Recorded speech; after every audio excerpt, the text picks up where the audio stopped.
It's showtime, folks. Enjoy the show. Good morning. How has your movie week been? Has there been much of it, or has it been okay? No, it's been not too bad. I forget how I got on the subject of The Social Network. Oh, I remember. So there's a podcast called like 22,000 hertz or something like that, and they do all these. It's all about sound, and they did one about movie trailers. And I think I'd posted this on there. These guys, the Audionauts, did a breakdown of the boosh sound. The boosh, right? Yes, and they cut together a trailer like the typical blockbuster trailer. But in the episode, they talk about trends in movie trailers, and they talk about the use of popular music, but doing a different version. And they talk about The Social Network and taking Radiohead's Creep and using that, choir version. So I was listening to that and with my daughter, and she's like, "Oh yeah, that's really interesting." I said, "You've actually never seen The Social Network." So we sat down earlier in the week, or maybe it was last Sunday, I can't recall, and watched The Social Network, which was interesting because she's not really of the Facebook generation, much more Instagram, Snapchat, and all that. But she really, really enjoyed Social Network. I think it was sort of, from her perspective, almost like a historical movie. Here's how this thing happened. But she's a big fan of Jesse Eisenberg and knows Andrew Garfield from Spider-Man. So it was faces she recognized and an interesting story. So we had some good discussion about that little journey of Facebook. And then last night, my wife and I watched Game Night. Jason Bateman, Rachel McAdams. That movie was a lot more fun than I was expecting. I really, really enjoyed that one. So that's where I've been this week. Nice. Yeah. Well, it's nice catching up on some things you've seen before and some new stuff. So that's very cool. What about you? Have you had time for anything? I have. It's actually I've been playing catch up on a few things. One of which is finally I've been working on catching up on all of the films that you have ever mentioned in old blog posts or on all of the old trailer rewinds, all that sort of stuff. So no guilt here. It's like, it took you forever to watch the one movie I recommend. I'm watching everything you ever talked about. Thanks, right. Andy. Yep. Hey, if there's anything I can use to push you into watching something of mine a little quicker this time. Okay. All right. So I did finally watch Another Earth, which was a film that you had mentioned long ago, and in one of your early blog posts. And I don't think it was specifically a review. It was just kind of some thoughts about. I can't even remember now what your point was, but it was a really interesting little quiet science fiction film. It wasn't perfect. I think Britt Marling does some really interesting stuff with her projects for sure. And there's a quietness to it, but I think there's a lot of interesting ideas in it. So it was a really interesting one, and I'm glad I finally caught up with it. Yeah, that's one that I really like the concept. The execution, I agree. There's some issues there that prevent it from being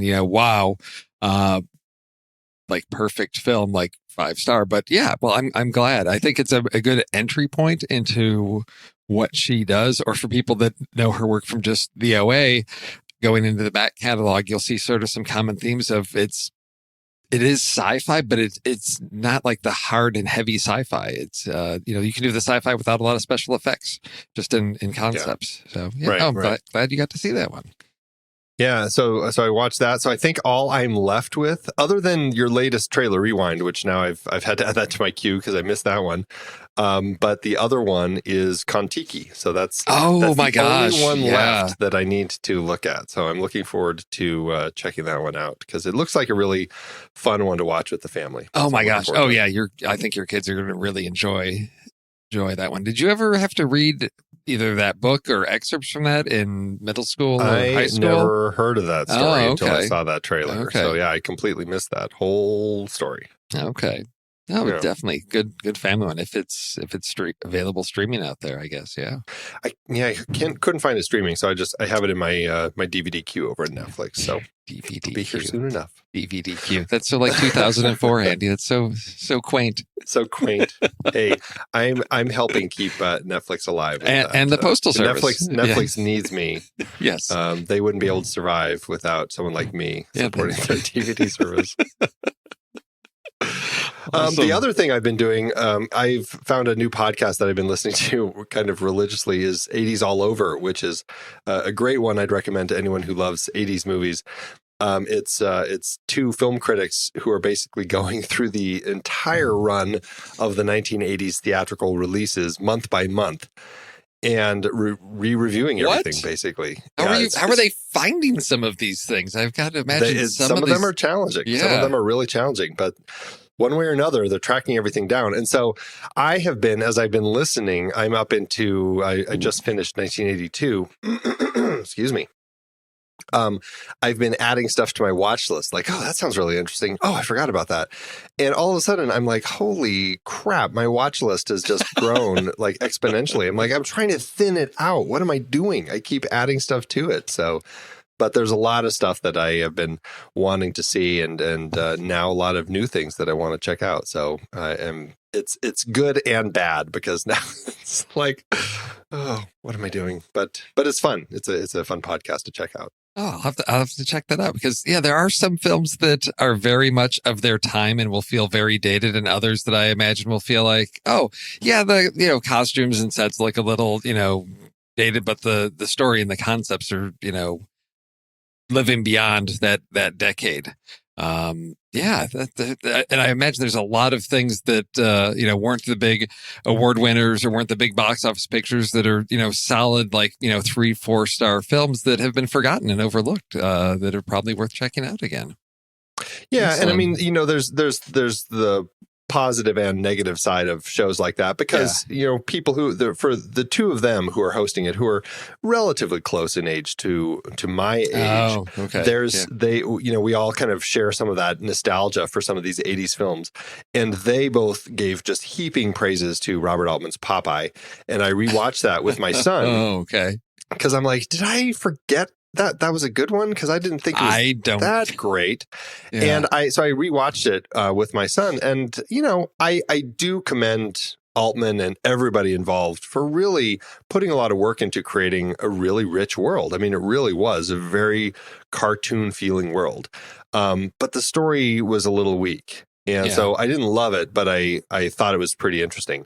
My son, on the other hand, was riveted. Oh, wow. Like he was it was like watching a cartoon. He was laying on the floor right in front of the TV with his head propped up by his hands, just staring at the TV, just chuckling away. So it still has its magic, I guess. I think I saw that in the theater. Oh, wow. I think I may have seen that in the theater because I remember it. And but not really sticking with me that well. I do know that I think the town that they built still exists and is like a tourist thing. Right. So it's an interesting story about that film. Okay, yeah, I was thinking about because I saw your review. I thought maybe it's time to revisit something I haven't seen in that long. But I got time for other things. I think it sounds like. Well, and as I've learned, I am going to have to make time for a lot of other things. Yeah. As I said, I'm like, gosh, my list, like I said, it's just like I've added easily 5, 10, 15, 20, 25, 30, 35, 45 films or so to my list. Yeah. Wow. Okay. And that's just through 1982. So that's 3 years. It's like, I should stop this while I'm ahead. Yeah, you've got to stop these decades long projects, Andy. You've got. I know. You've still got to finish Iron Man. You've got to finish Iron Man here, right? What am I doing? I don't know.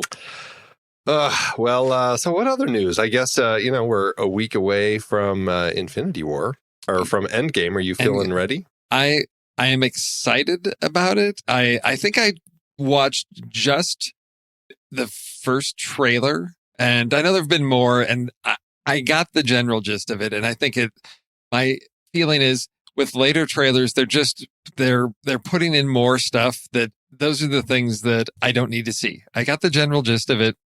No, I guess I've seen two, because there was the first one that was maybe the teaser. I don't know. And then there was the second one that was like all black and white. It was mostly, the history of each of the main characters, that got me amped up for it. And I'm very much looking forward to this. I did watch Pete had posted in Discord that roundtable discussion with Entertainment Weekly, which was really nice to get a sense of, the change or the connection they each have with their characters throughout, over a decade of making these, and thinking, oh my gosh, it's, many of them have had, married, divorced, kids, big life changes, but they've got this connection. And it's just something that, as Chris Evans says, this is like a once in a forever thing to have a studio, have this, long-term, large-scale project like this of everything just weaving together, working together. So I'm really, excited to see how this culminates in Endgame. It's going to be interesting. And it's going to be interesting to see what they do with all of the stuff they're adding over on Disney Plus. It's just nuts how all of that is going to kind of fold into the whole MCU, and how it's going to be one big thing between the new films coming out in Phase 4 and all the various TV shows. It's going to be a busy time for all of us. I've resigned myself to the fact that I'm never going to see all of everything. So I've just got to identify the things that I enjoyed and have time for. Because I did enjoy what was the Hulu series, Runaways. I think the second season is finding time for that. I know there's Cloak and Dagger. I never, there's so much. And I think it's, again, the idea of in this era of so much to choose from, you have the ability to pick and choose the things that you want to see or that are going to be good for you. I mean, I still haven't gotten through everything on Netflix, and I don't know that I ever will, but I know it's there when I need it, which is nice. Because sometimes I'll get on a binge of something like we binge the OA, and that there's some things that I think work really well that way. Legion on FX is one that I realize I need to binge that, because those stories are so complex and abstract that if it's a week or more between episodes, I've forgotten what's gone on, because so it's just easier to say, let me wait for that season to be done, and then I'll just sit down and just crank through all of that and go on that journey over several days rather than several months. So I think that's sort of my approach with some of these. I'll wait till everything's done and then maybe look at it all together. Yep. Speaking of binging, I can't wait to start binging The Mandalorian when it comes out. Have you seen any of the stuff that was leaked from Star Wars Celebration last weekend? No, I have not. I saw that there was, it kept popping up. I was like, oh yeah, I remember hearing about this, but I didn't know that there were things that were now being leaked out. Oh. Well, there were some people who were filming at Celebration of the various the trailers, and there was like a little behind the scenes, like 3-minute making of sort of thing. Lots of great stuff released for that. So you definitely need to see if some of it's still out there. If not, I'm assuming that they are going to be putting out some fresh stuff, like official stuff, soon enough, because people have seen it, and I'm sure that they will just let everybody else see it sometime soon. But it looks like an amazing addition to the Star Wars universe, and I think it's gotten a lot of people excited. So, and this is going to be a Disney Plus thing, isn't it? It is, yeah. Dang it. Okay, so many reasons to get that. All right. See, you've got a good reason. Your kids are at an age where it's like, yeah, you're going to have access to the whole catalog of stuff that you've got. Kids that mine are aging out of that, and maybe for nostalgia reasons, but it's not something where it's going to be like, oh yeah, this is like a go-to main source of entertainment for them. Although it will be maybe nice to dig into some of the classics, since they're getting rid of but they would put films in the vault, right? So this is basically the Disney vault goes away, because everything will always be available They're on I don't Disney know. Plus. I'm curious if they are going to play with the whole vault idea still. Like, they might release, like they might kind of do rotations. I don't know. I'm curious if they're going to like leave all their classics up there just all the time, or if there will still be some of that. I guess we'll find out. Well, I'm sure Song of the South is not going to come out of any vaults. I'm sure not. That will be one that they will somehow still avoid putting out there. Well, what are you going to do? Right. Yeah. I will say, now that you finally caught up with In the Name of the Father. Oh, everybody else is and now. Then Nick Langdon caught up with there's more. Now, Pete posted and a review that feels much closer in line with the way that my recollection of the film is. Oh, we have another? And then Joel posted as well. Yeah. I love that all of a sudden it's becoming a thing, and I still would love to include it in a series. I feel a little less a rush to do it right away, but still, I want more people to see this movie because I just remember loving it so much. So I'm glad that everybody's getting out there to watch it now. So I'm trying to figure out the formula here. Andy recommends seeing it. Nobody watches it. I finally get around to it. And then, like, the dam breaks open and everybody's like, well, if Steve watched it, now we've got to watch it. I feel some pressure here now.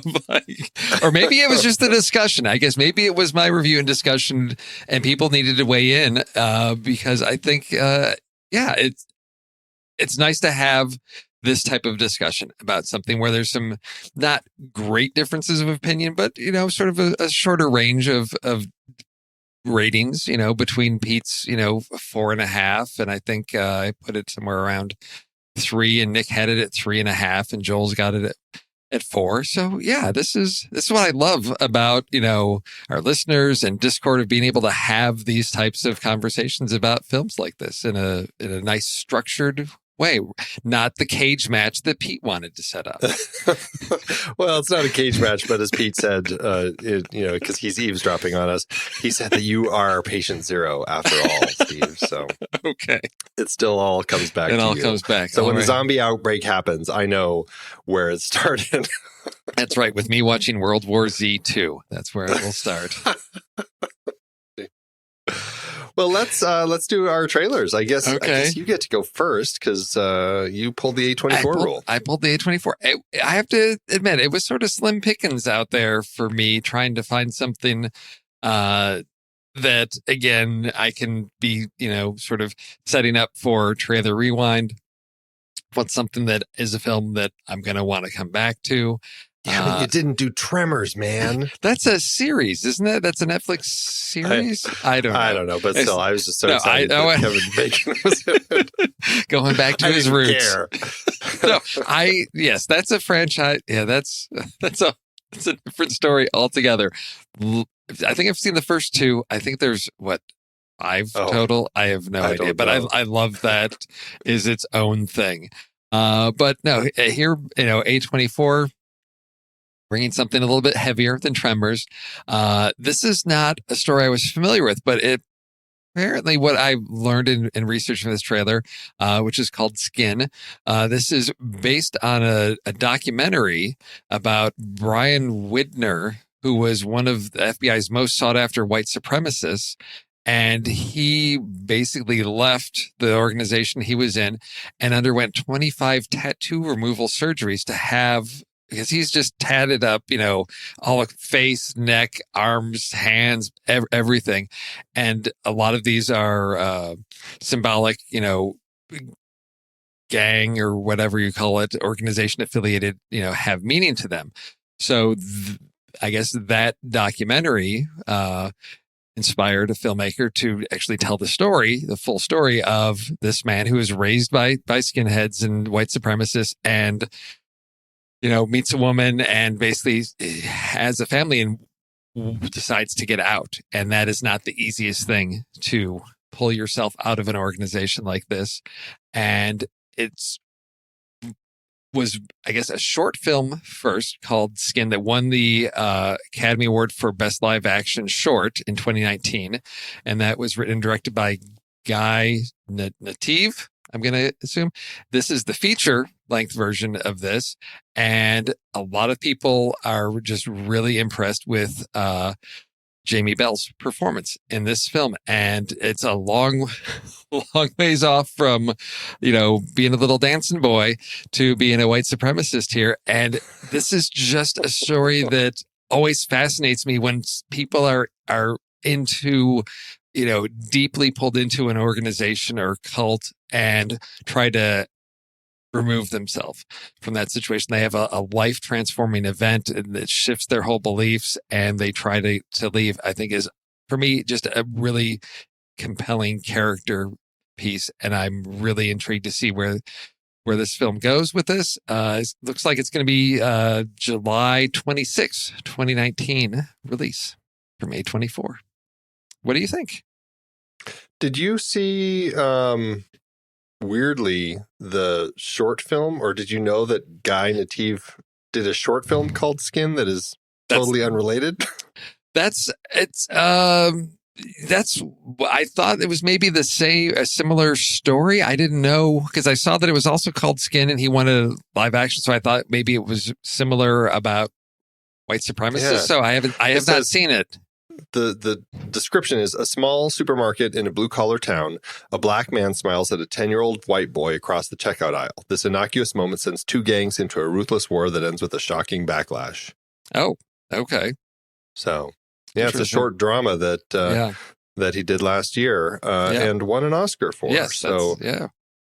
I think that this trailer just really was captivating. I think that Jamie Bell is really just an actor who brings a lot to his performances, and certainly is doing that in this case. Likewise, Danielle McDonald, who plays his wife, I think she's an actress who is also has a lot of compelling stuff going on, and she seemed to kind of, I know she's been around for a little while, but I think Patty Cakes is really where she kind of broke out. And I don't know. I think that the story here is one of those dark, redemptive stories. Like, can you escape this life? Is there hope to do it? And, just because you remove these tattoos, like he says, am I still bad underneath or whatever? Yeah. It's a really kind of compelling look into this world. And it's the sort of story that I think is dark and creepy because of just the nature of it. But I don't know. I'm really compelled by it. So I'm curious. I want to check it out. Okay. And that one comes out when? That's July 26th. So nice. I imagine just in time for my birthday. I imagine it's, small art house release on this one in the middle of the summer. But definitely one I'm gonna look for. It calls to mind movies like American History X, similar type of story. But I think that what intrigues me is this connection to a true story. And this is one, if we end up doing this on Trailer Rewind, I want to track down this MSNBC documentary to sort of see the comparison, similar to what we did with when JJ and I talked about I, Tonya. On Hulu, they had a documentary about young Tonya Harding when she was just getting started. And it's always interesting to see films that are based on real people and true events, if there are other, documentaries about that, to do a sort of little side-by-side comparison to see different presentations of that story, to see how that pans out. So something I'm looking forward to with this one. Very cool. Very cool. All right. Before I jump into my trailer, just for clarification, there are 6 Tremors films. Okay. All right. With apparently a 7th one in the works. Michael Gross did confirm that he was going to return. Oh my God. Has he been in all of them? I don't know. Let's see. He was in the first one. I think the second one focused on his character. The third one, it does say Michael Gross.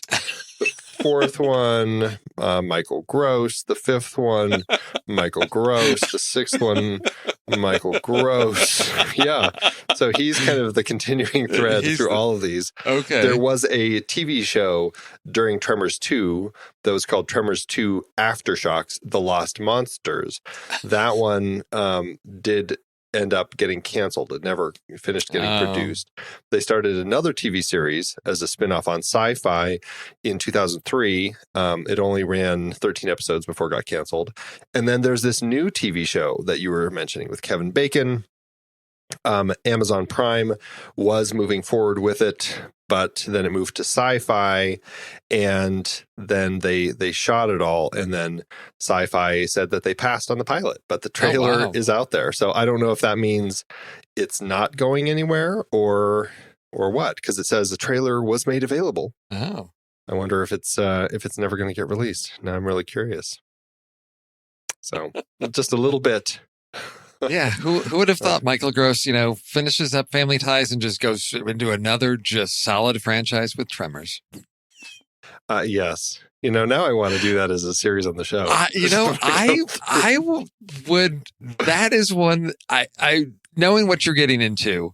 That could be a lot of fun, because these are films that just don't take themselves that seriously, and I think it would be really, really enjoyable. Some of them might be a little rougher than others, but that's a sit down and just do that over. Yeah, that's a nice long weekend. Just back to back to back Tremors. Yeah. Speaking of franchises that we should do on the show, how about Child's Play, Steve? Okay. Child's Play is another series that has, Child's Play 2, 3, Bride of Chucky, Seed of Chucky, Curse of Chucky, Cult of Chucky. So there are 7 films in the series. Don Mancini has been behind all of them and has directed the last 3, Seed of Chucky, Curse of Chucky, and Cult of Chucky, which was 2017. Now they are actually moving forward with a reboot, and that is my trailer pick. It's Child's Play that is coming out later this year. It's a remake of the original, and it's a reboot of the franchise with Aubrey Plaza, Ty Consiglio, Gabriel Bateman, Brian Tyree Henry, Tim Matheson, and of course, Mark Hamill as the voice of Chucky. Yes. Now, what's interesting is that they actually are not involving Don Mancini at all, who is the one who created this whole franchise and was involved from the beginning. He's not involved at all, and obviously, I guess, as Brad Dourif as the voice of Chucky, since now we have Mark Hamill. Lars Klevberg is directing it, and, I'm wondering how this is going to play. I really, really had a great time with the very first Child's Play. I never saw any of the others, but I really did have a lot of fun with the original one from 1988. I am now really curious because I actually heard that Bride of Chucky was a really interesting and fun twist on that franchise. And so it piques my curiosity. Will I ever go back and watch all of them? I don't know. Maybe, because I'm curious about it, but I certainly want to see this one as kind of a reboot in kind of the modern world with modern devices. And here we have this new Chucky doll. Actually, his name is Buddy, as we find out. And he, he's kind of connects to your internet. He's got the little Wi-Fi symbol over the eye in Buddy. And he can, kind of tap into all the stuff in your house, all the Bluetooth connections, and through that ends up wreaking havoc. And of course, he also runs around wielding knives and all sorts of fun things. So I'm really curious to see what they do with this. I think that it's a franchise that acknowledges that it's silly because it's a child's doll running around doing awful things, and that they have some fun with. And I'm curious if they will actually make something fun or if it's going to kind of be something that falls by the wayside. What do you think? I think this is a smart way to reboot this franchise. I, too, have only seen the first one. So I remember seeing that in theaters, and it was a fun little thing. I can't believe that. I thought Bride of Chucky was fairly recent. I guess I haven't been up on my Chucky franchise. I thought, Bride of Chucky, that was just a little while ago. No, that was 1998. Wow.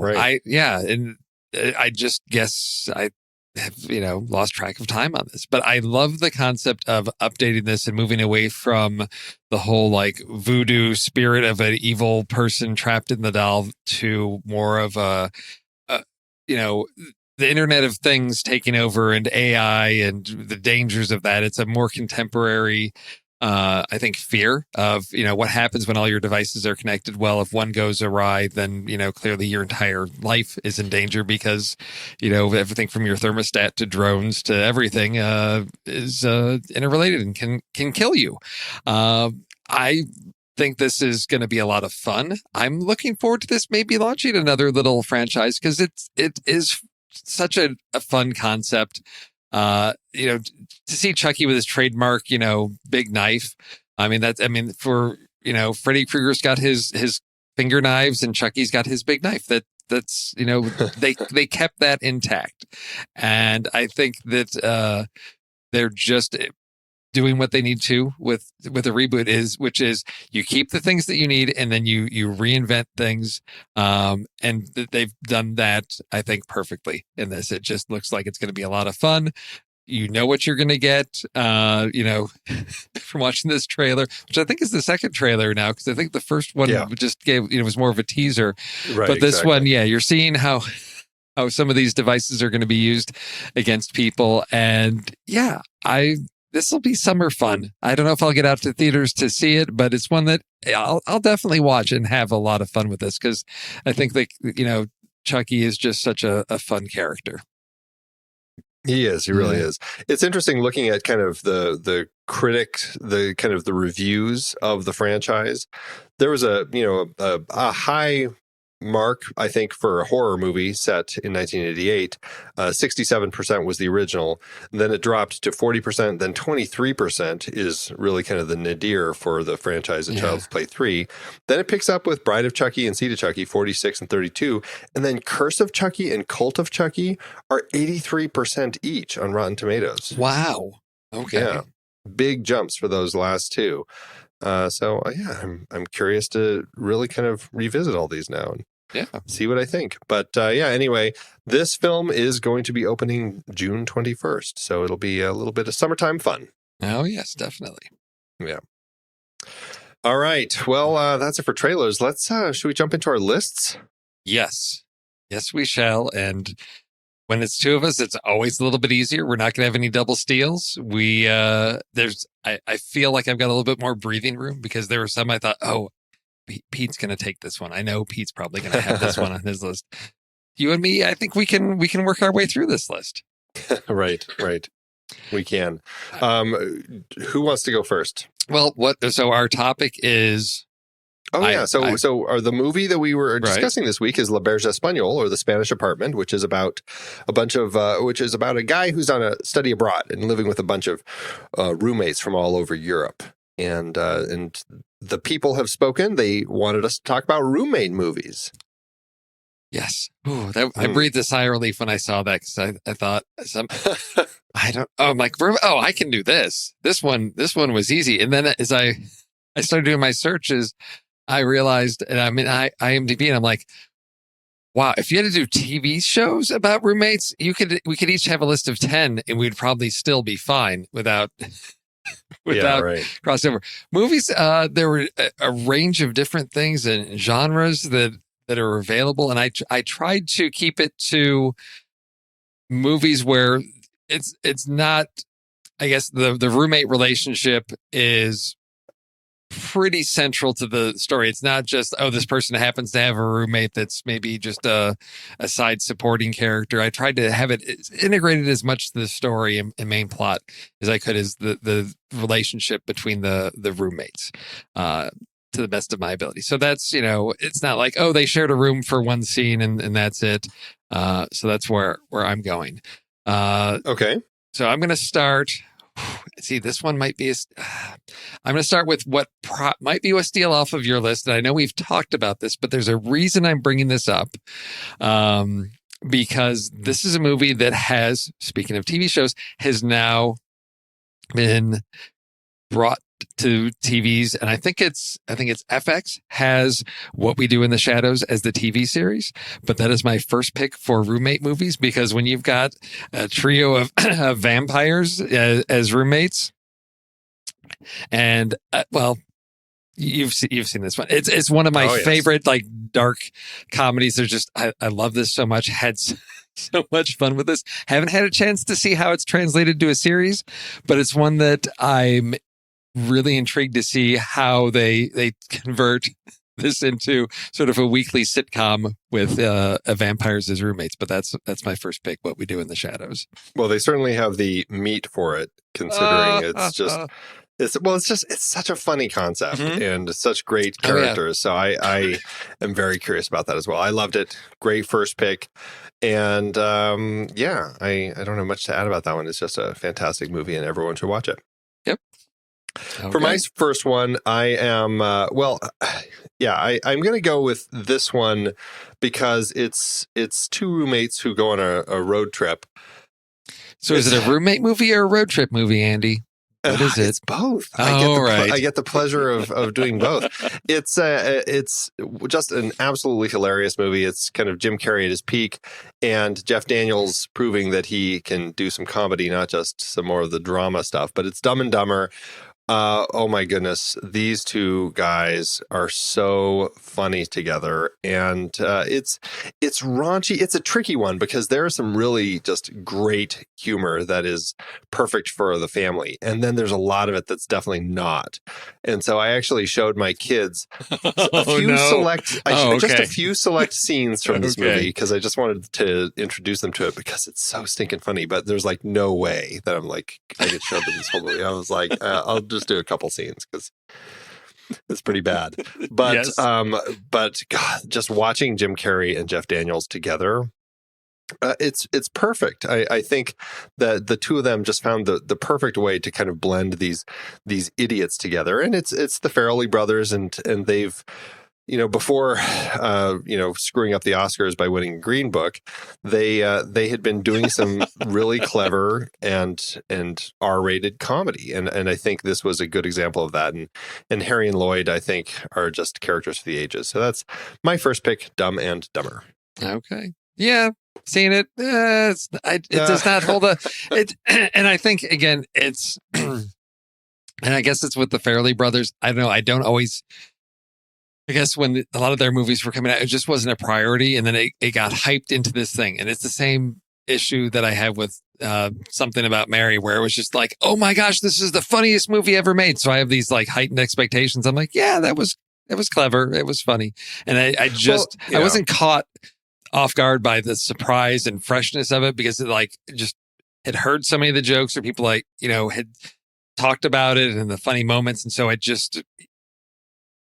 I haven't connected with them that way. And comedy is a tricky thing. And that's, I enjoyed it, just not the same as everybody else. And I agree. It was, I think, really smart choice for Jeff Daniels. And I think it did a lot of really unique things in comedy. It's just, I have some unfortunate experience around viewing it that prevented me, I think, from enjoying it the way I would have if I had just gone into this without anybody telling me anything about it, which is unfortunate. Yeah. Sure. Yeah. Okay. All right. Next, I'm going to go back to the beginning of Danny Boyle's career. His first collaboration with John Hodge. This is his 1994, his first, as far as I recall, feature film. And I remember, I think someone had recommended it to me. I picked it up at Blockbuster. Because I hadn't really heard about it, but got some, a solid recommendation from somebody about three friends that discover that their new flatmate is dead, but loaded with cash. And what will they do with that when you've got Christopher Eccleston, Ian McGregor, and Kerry Fox in 1994's Shallow Grave, and what money does to roommates, the tensions. And it's this very, sort of a crime thriller because you've got the police investigating and them trying to get away with spending, whether or not they can spend money. And it just it was a nice sort of edgier seat thriller, sort of as a smaller film with, at that point, I don't think Ian McGregor had been in many other things or if I even recognized him or knew him. So it's interesting if you have not seen this to see very young Christopher Eccleston and Ian McGregor in this very early Danny Boyle film that I have not seen in a long time, but really thoroughly enjoyed. Just there's some nice camera work in this, and it just was something really unlike other thrillers I had seen up to that point. That's one I should have had on my list because it's a great example of it. That it's kind of slipped through the cracks in my mind too. I loved that film when I watched it in the 90s, and I just have never caught up with it again. But boy, just talking about it here and hearing you talk about it makes me want to rewatch it. It was such a great movie. I'll be watching Discord for everybody else's reviews to show up over the next 4 days. Because it is, if you have not seen, now I don't know how well it's going to hold up. That's the thing, because I have not seen it in a long time, and some things can get dated very quickly, and I don't know if other films have, leveraged some of the things that did here, if Danny Boyle has, but it just, at that point, it was fresh for its time. So Well, Criterion released it, so okay. At least it's got the Criterion mark, and maybe you'll find it on the Criterion channel. You can revisit it. I may have to check that out. All right. Where are you going next with your roommates, Andy? I'm jumping back a ways, all the way to 1948 with a Hitchcock film, Rope, which is, we've talked about on this show, Compulsion, which is based on kind of the Leopold and Loeb story, that kind of crime story. This is a kind of a fictionalized version of it based on the play.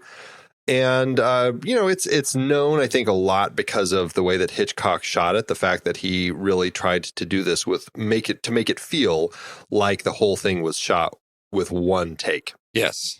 Which is a really interesting conceit. And I think Hitchcock pulls it off pretty well. It's a little obvious sometimes, because this was film. He only had so long on each reel before the roll would end out, and he'd have to start a new one.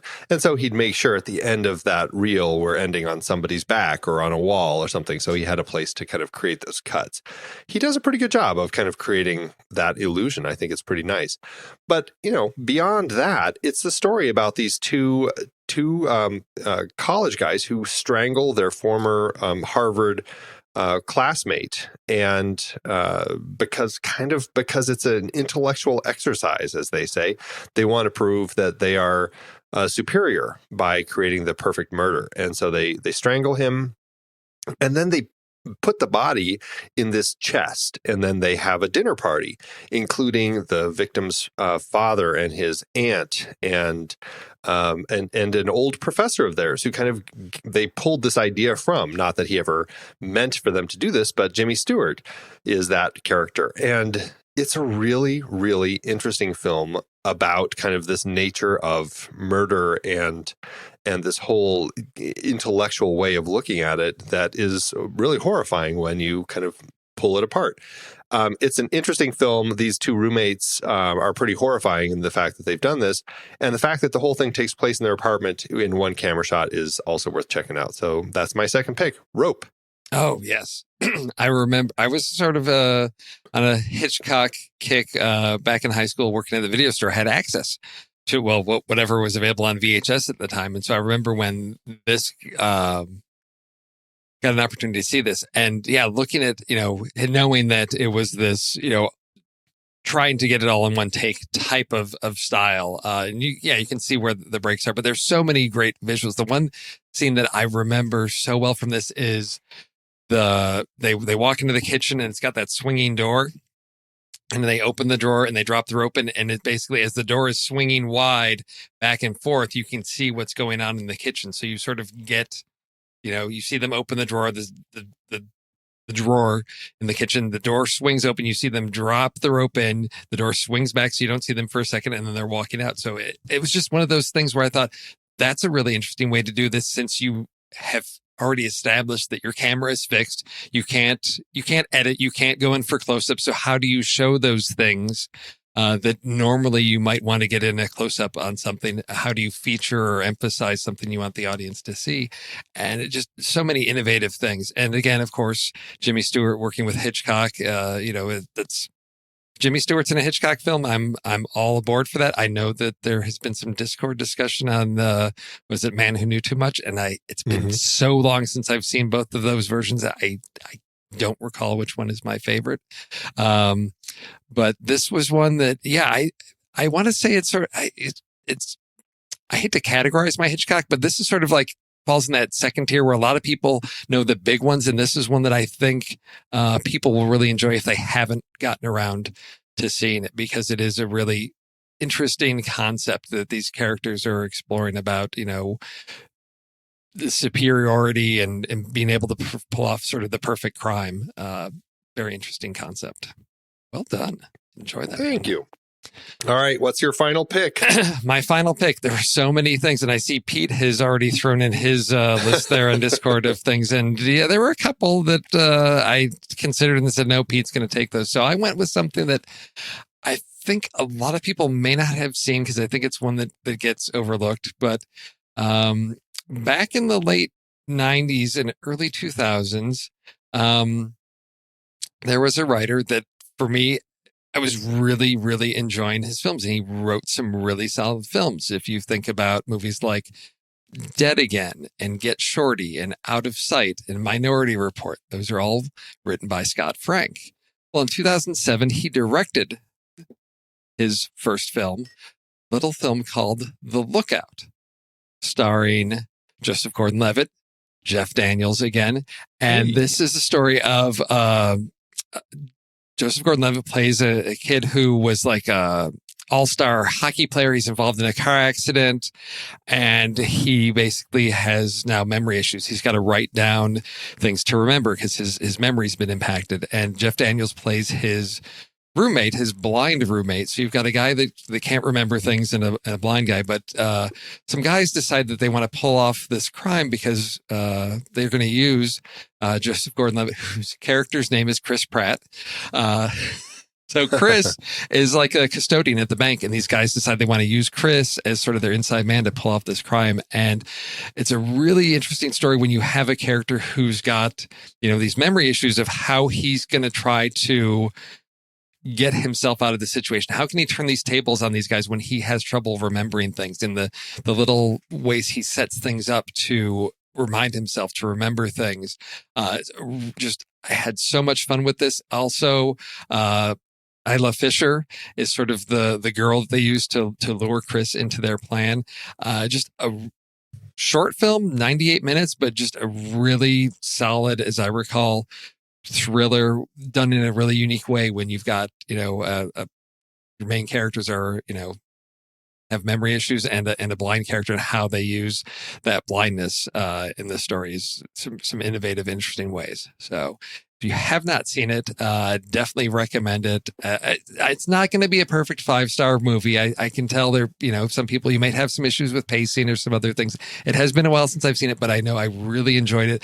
Did some unique things. At least back in 2007, hadn't seen some things done this way. That's my top for one. me, I liked seeing Matthew Good's turn in it. I thought he was a great kind of villain in that film. So. Oh, yeah. So you have seen it. I have. Oh, I excellent. It. Oh, good. Yeah. Good. I was afraid Definitely. This was going to be one that I was out there alone and nobody had seen. So glad to know. It's one worth checking out. It's not, like you said, it's not a 5-star film, but it certainly is an interesting one that's worth taking a look at, because it's got some interesting stuff going on in it. Yep. All right. Well, for my final pick, I am going with a classic, a very big film that everybody should have seen if they have not yet. I am talking about Billy Wilder's 1950 film, Sunset Boulevard. This film is a wonderful noir. It's got some incredible performances. Of course, Gloria Swanson is very well known for her role in this film as a faded silent film star, who kind of draws this failing screenwriter played by William Holden into her web, and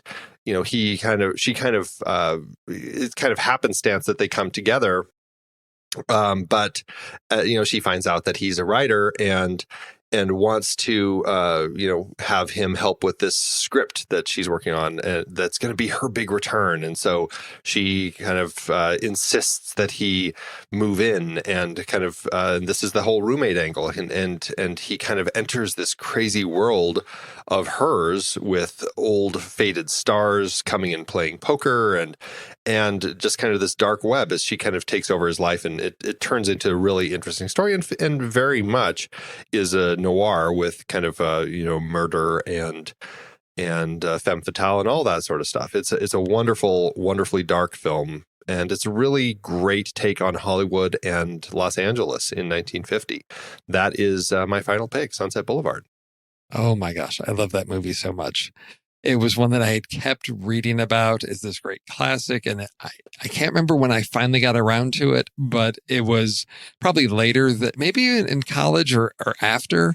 And oh my gosh, this is one of those like classic, perfect films. When I say, I can't believe I waited this long to get around to seeing it, because there are just so many things that work so well in this. Oh my gosh.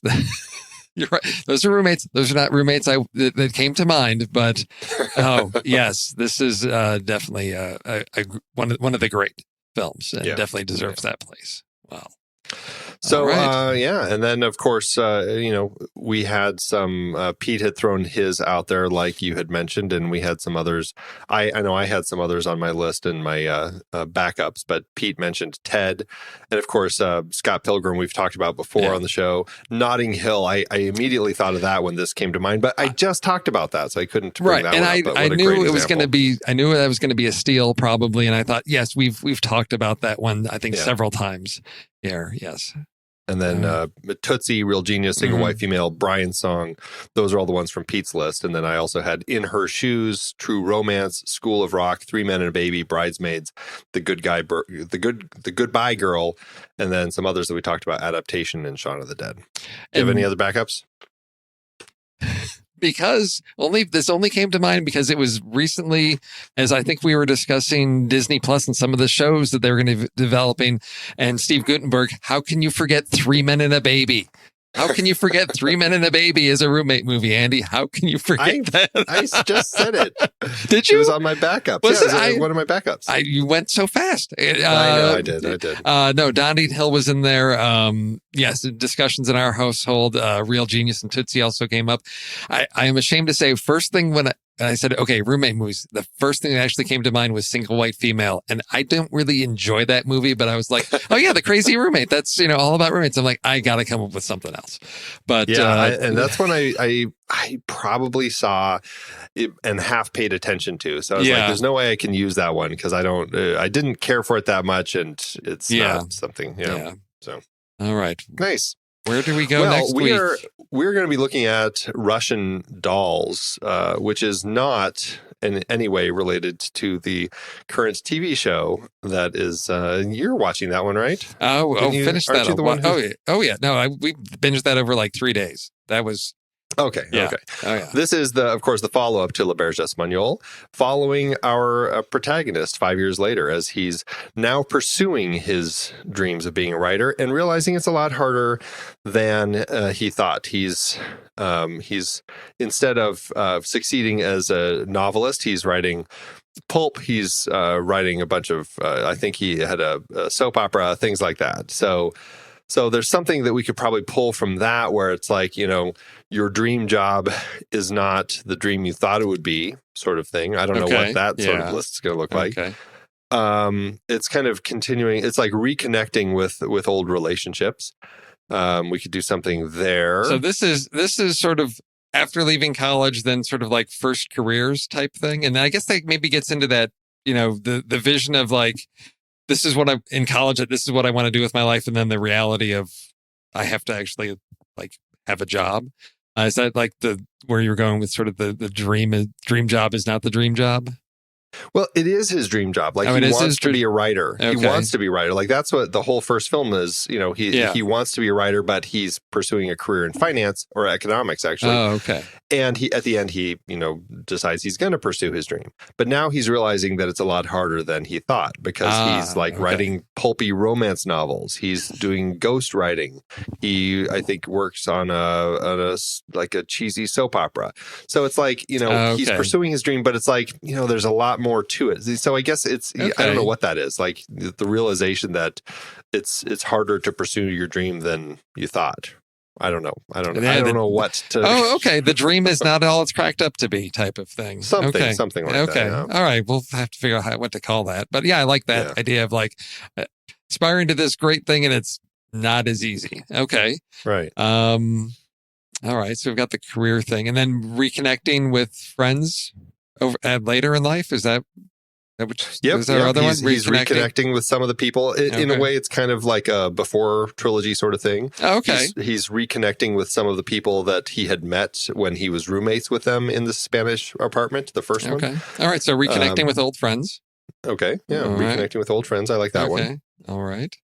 Do you have any fun IMDb plot? It's not gonna be good. I can guarantee that, because I think the first one, there's all kinds of things about underwear and nudity in the. I don't know if I have plot keywords here. I'm not seeing them, but I'm seeing the description. Well, I do like. Now, why is it called Russian Dolls? Is he in Russia? What is the connection? With that? I haven't watched it yet, so I'm just kind of basing everything off the plot summaries. I don't know why it's called Russian Dolls. Oh, okay. Yeah. Okay, so Wendy's brother William's fallen in love with Natasha, a Russian ballerina. He spent a year learning Russian to try winning her over. He moves to be with her in St. Petersburg. Okay, and then Xavier and Wendy go to Russia to stay with them. Okay, so they do go to Russia, looks like. So we could do film set in Russia. There you go. Do you want to do that? Yeah, it sounds good. I think we've got, we've got three things. Okay, so we've got reconnecting with old friends, film set in Russia, and then how are we defining that last one? Do we want to just say dream jobs or dream jobs not cracked up to what you thought they'd be or something like that? Oh, dream jobs that are a nightmare? Not a nightmare. It's like it's harder. It's harder than you thought. Yeah. That's like, I guess an easy one to come up with films for. Like I know dream jobs are hard work. That's what they're going to pick. They're going to hear us struggling with this. They're going to be like, we'll have you do that list. We'll find a way. Yeah. Okay. That's a crazy one, but there it is. All reconnecting with old friends, film set in Russia, and dream jobs are hard work. Okay. My goodness. All right. The things that we end up coming up with for these lists. Should be fun. All right. Well, that is it for this week's Saturday Matinee, everybody. Thanks so much for supporting the show and being a part of the next reel. We appreciate it, and we appreciate you. And I guess that's it, Steve. So until next week, we'll see ya. Hondo.